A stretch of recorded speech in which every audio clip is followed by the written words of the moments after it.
Today's guest is Marcus Sheridan. He's a best-selling author, he's a keynote speaker, and the owner at a fiberglass pool manufacturing company. So Marcus, thank you for coming on the show. Man, it's a pleasure to be here, Tots. We're having a good conversation. I got a good vibe about this one. Awesome, perfect. So I was looking through your profile and you have, a best-selling author, keynotes, but one thing sort of stuck out, which you studied foreign language. What's that about? So I actually lived in Chile for a couple years. I was a missionary for my church, and this was when I was like 19 years old. So went to college one year, went and served in Chile for 2 years. And I'm like, when I was done with that, I'm like, look, I'm ready to work. And so I didn't want to keep doing school.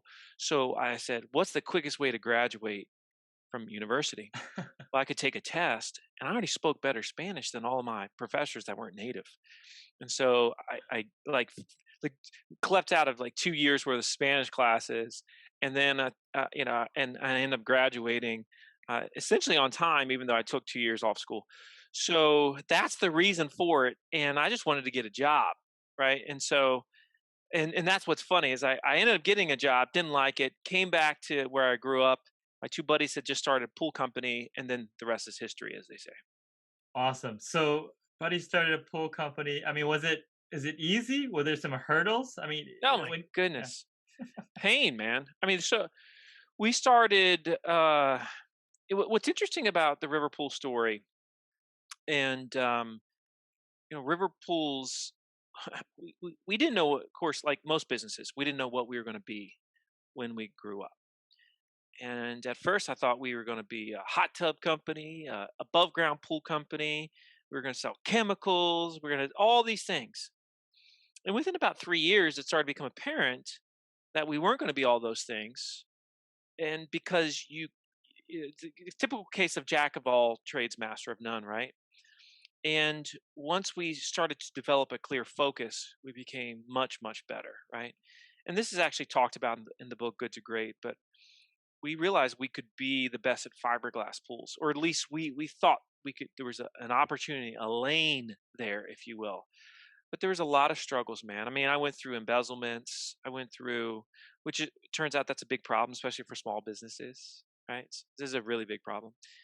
We went through major issues of cash flow, and then, of course, in 2008, when the market crashed, I thought we were going to lose everything. And by that point in 2008, so we started in 2001, I had like 16 employees, and really thought we were going to go out of business. But the cool thing about pain, right, is it forces us to do things that we probably should have been doing already, but we Uh-huh. just hadn't yet done. So in my case, for a while, I had been feeling, you know what, internet is changing everything about the way buyers buy, and you need to really lean into it. So I started reading online like about inbound marketing, content marketing, social media, all that stuff. And really what I heard in my simple pool guy mind, if you will, was, Marcus, if you just obsess over your customers' questions and you're willing to address them honestly, transparently, openly on your website, through text, through video, you might save your business. So I said, well, this is something I can do. And so I called it They Ask You Answers. I said, if anybody's got a question, we're going to address it. We're going to become like the Wikipedia of pools. I like that. And that's exactly what ended up happening. Within a few years, we were the most trafficked swimming pool website in the world. And it went so well, Tots, that I started to write about what I was doing, what I was seeing. And that led to me getting requests from other companies to, hey, can you teach me that thing that you did with your pool company?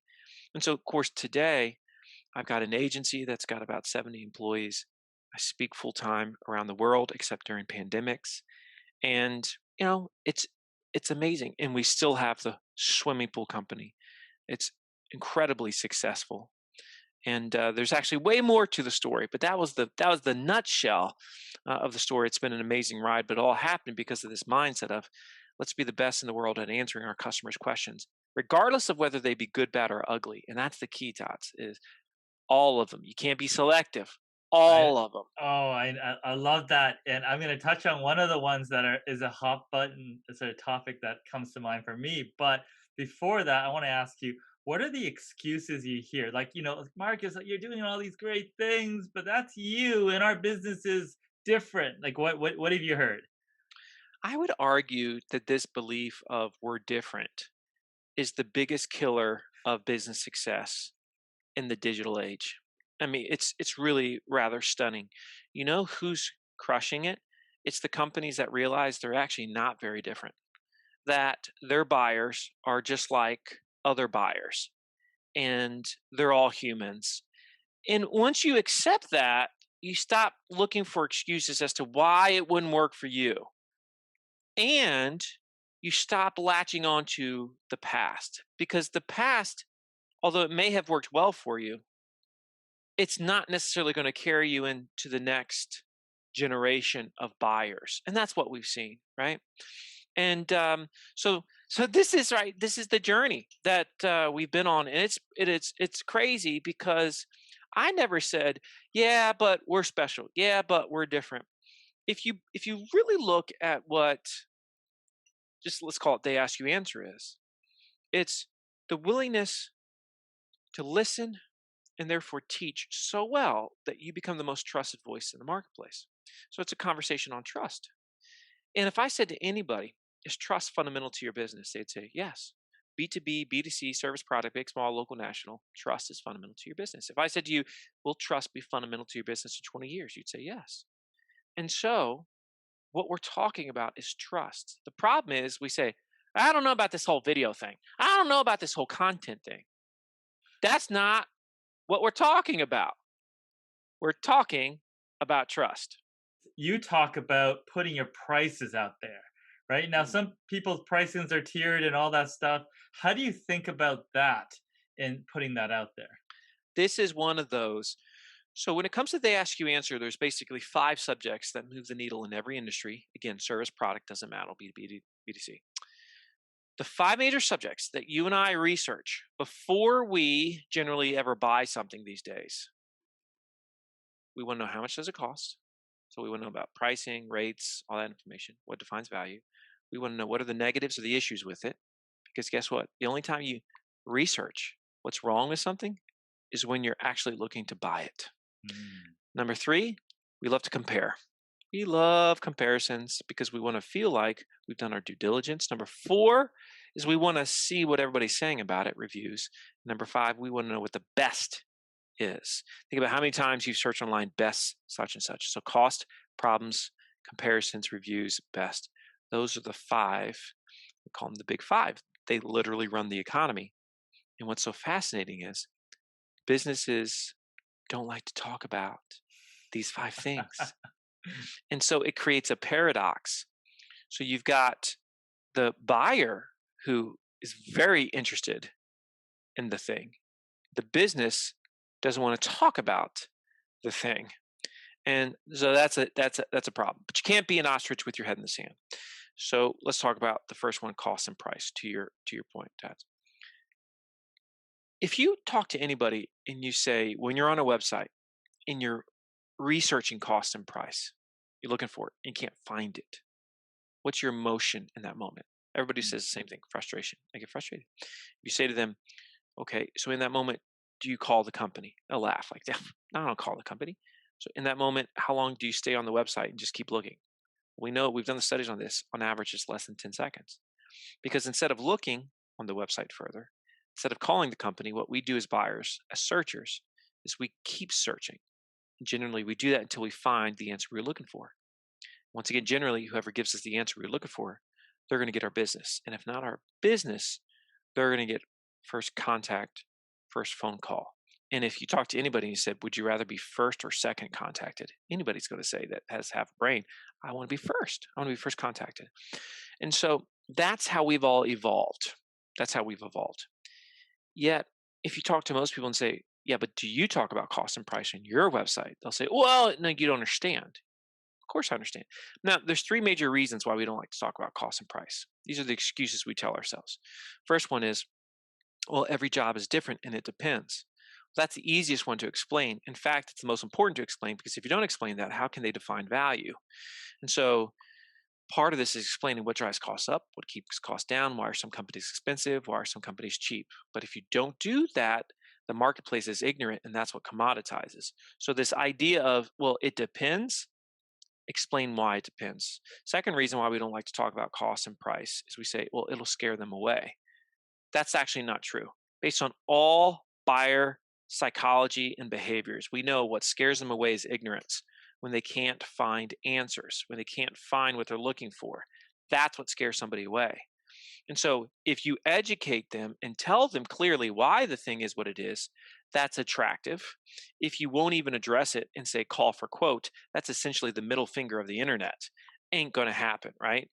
The third reason why we don't like to talk about cost and price is we say dumb stuff like, well, our competitors are going to find out what we're charging, which is absolutely insane. Because if you went to anybody that's been in sales for any period of time and you said, do you know what your competitors charge, or at least have a good sense as to what your competitors charge? They're going to say, yeah, of course I do. I've been around the block.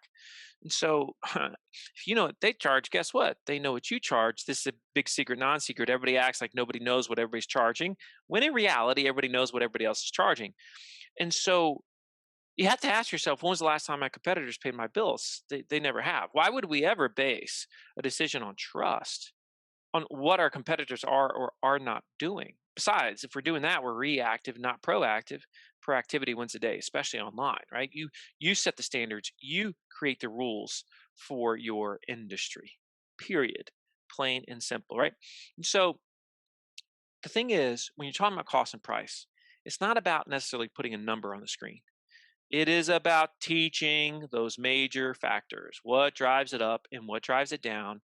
Help me understand how to buy the thing, what to look for. That's what defines value. That's what defines value proposition. And if you do that, you won't scare me away, but you're going to make me say, finally, somebody was willing to address the thing. You know, we did this with our pool company. We're the first pool company in the world to address how much does a fiberglass pool cost on our website. And that one single article that took me 45 minutes to write on my kitchen table, since the day it was written, has generated over $15 million in sales. Think about that, Tats. $15 freaking million in sales for 45 minutes worth of writing on my kitchen table. You want to talk about ROI? Now, that's a serious return on investment. Yet companies to this day will make excuses and reasons why they can't do it. And that's because they're refusing to A, look in the mirror and say, well, what I want as a buyer, and B, they're refusing to accept that buyers have changed and they expect more. And if they don't get it, they're going to go somewhere else. That's 2021 and beyond. That's where we all are. Ah, that makes a lot of sense. So when a salesperson says, "Hey, no, I want to handle that interaction and stuff," it's like, they're going to go elsewhere, and you're going to lose their trust. Is that sort of the rundown? This idea that you can completely dictate the buying experience for your customers is so bloody naive. Yeah, of course, if we, you know, if we had a choice, we would, get in front of them every time and we would do the big pitch, whatever. But I don't know. At the same time, here's what's amazing. Because I have a, a company that teaches other companies how to do what we're talking about here. I've had hundreds of companies talk about cost and price on their website over the years, B2B and B2C. And they all say the same thing. Once they do it, lo and behold, the leads get better. Oh my goodness. And the sales team, after pushing back at first, suddenly says, wow, why were we not doing this before? Our conversations are so much better. No salesperson wants to deal with an ignorant buyer that doesn't have a clue as to the value proposition of something. That's just setting up that salesperson for failure.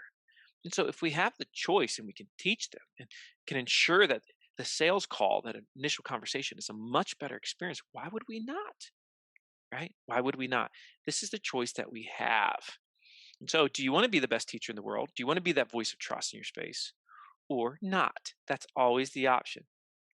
That makes sense. So if we talk about, let's say our customers are contractors, right? So we talk to pricing about the contractors, but the property owner knows about the price that we're talking to the contractor about online.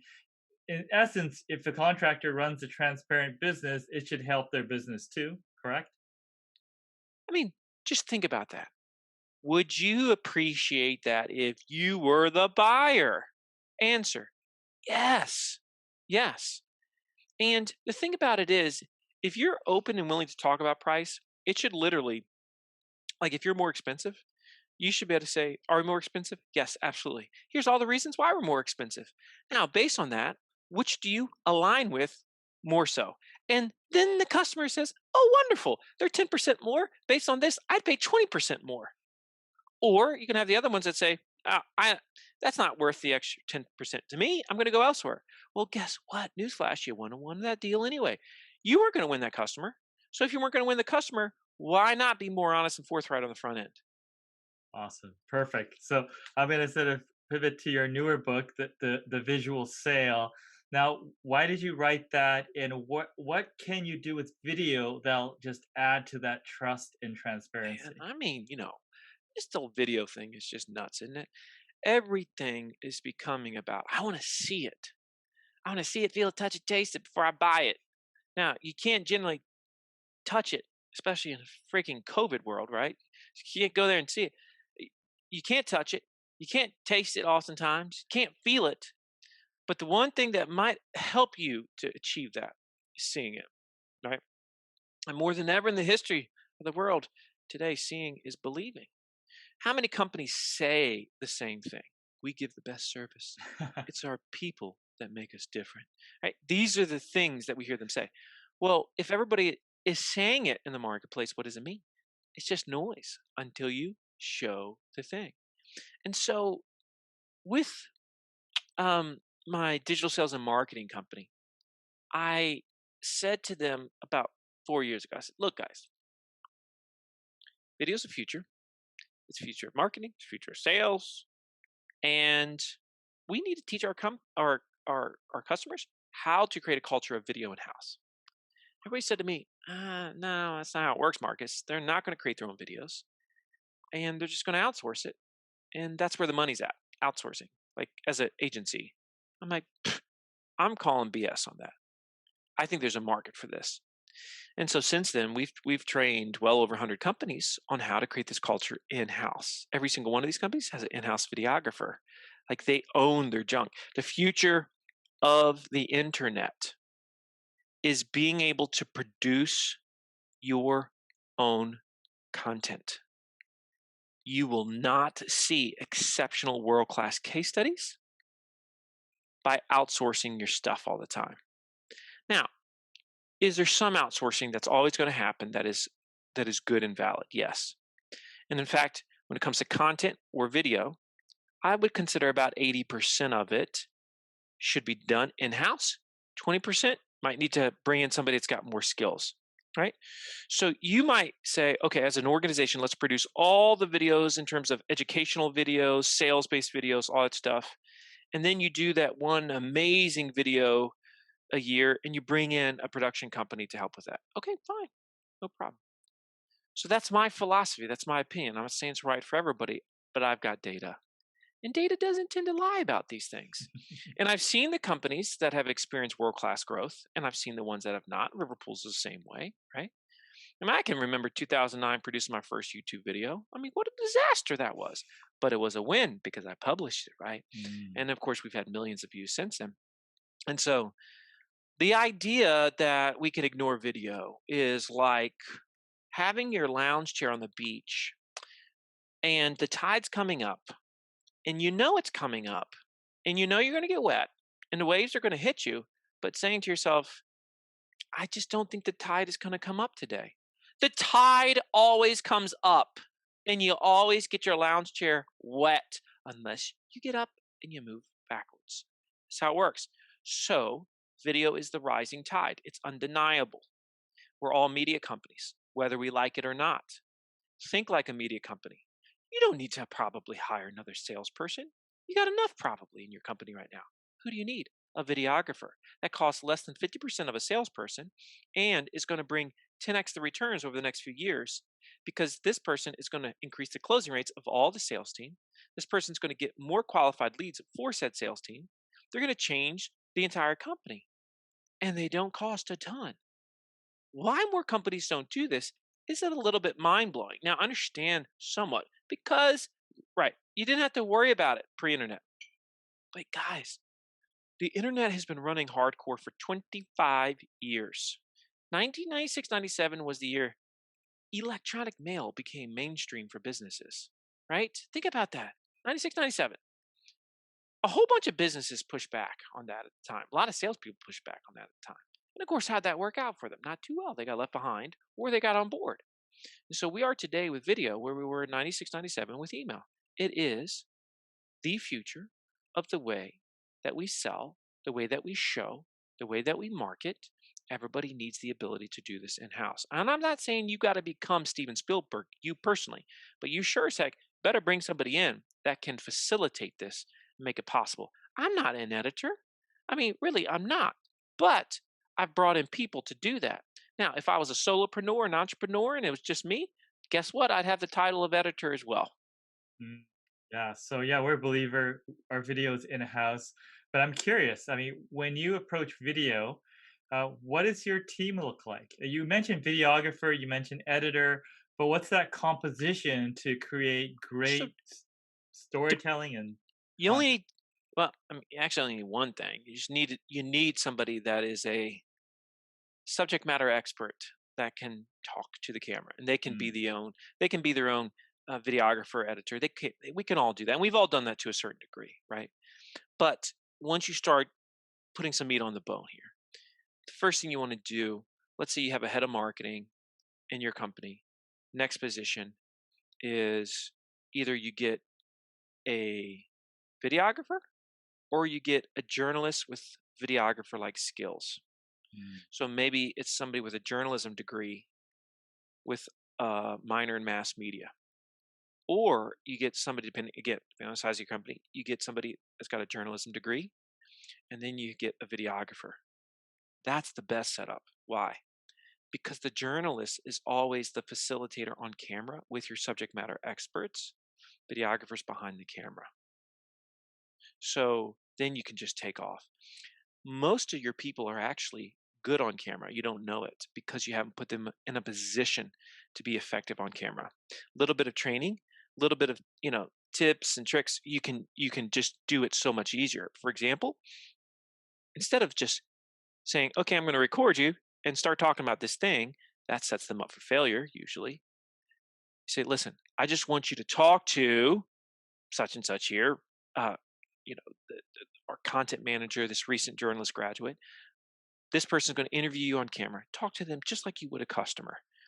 And by doing that, now they can do what they've been doing every single day that they've worked for you, is talking to customers. And that puts them in a position to win and to really enjoy the process and to be very natural on camera. Wonderful. So, Marcus, you have many different companies. You have a great personal brand, but there's a company brand. How do you make the company stuff align with your personal brand? I'm always wondering how people think about those two things. That's a good question, Tats. It's not necessarily easy, um, because in my case, I've got some very different companies, right? So we've got this digital sales and marketing company that that is all about training and education, right? Then I've got a swimming pool company that installs pools. Another part of the business manufactures pools. Then I got a separate company, which is my personal brand, which is a speaking company. And, I pay separate taxes on every single one of them, right? So they're definitely not combined. And what I have found is that I make it clear to the market from a personal level. Okay, let me just break down my strategy. And this isn't necessarily the right strategy for everybody. Sure. But again, I'm a big believer in this: don't try to be a jack of all trades. Instead, try to be a master of one first, right? No different than, we didn't become great as a company until we said we're just going to do fiberglass pools. That's when we became great. The reason why we're so great with my digital sales and marketing company is because we solely focus on teaching companies how to do digital sales and marketing in-house. We're training an education company, right? It's a great, great model. We're not a traditional agency services company. Very different, right? We don't create your emails. We don't create your content for you. We teach you how to own it in-house. It's a different model, but it's very streamlined. We're good at that thing. We have a clear focus. And so with my personal brand, I live on LinkedIn. And so if you're listening to this right now, make sure you follow me on LinkedIn because I post one really quality piece a day. So similar to how I had a personal blog in 2009 that really started my career on the internet, today that personal blog for me is LinkedIn. And through LinkedIn, I'm able to once a week, I share a story about at least once a week about my swimming pool company. Okay. At least once a week, I'm sharing digital sales and marketing advice. And so it's feeding each one of those companies that way. The awareness continues out there, right? And it continues to attract folks saying, hey, show me how to do that thing.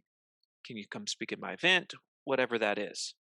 And really, the events just feed it all, right? Because you can have the best, call it agency in the world, but you get in front of one good group, one good audience, and you deliver one great message, you're going to get way more leads than you're going to do any other way. I mean, it's just so powerful.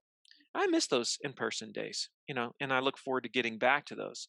Good thing is there's a lot of virtual opportunities as well. And there's been some doors open up too, just the other day, Tats, this is funny, man. I spoke at 12:30 a.m.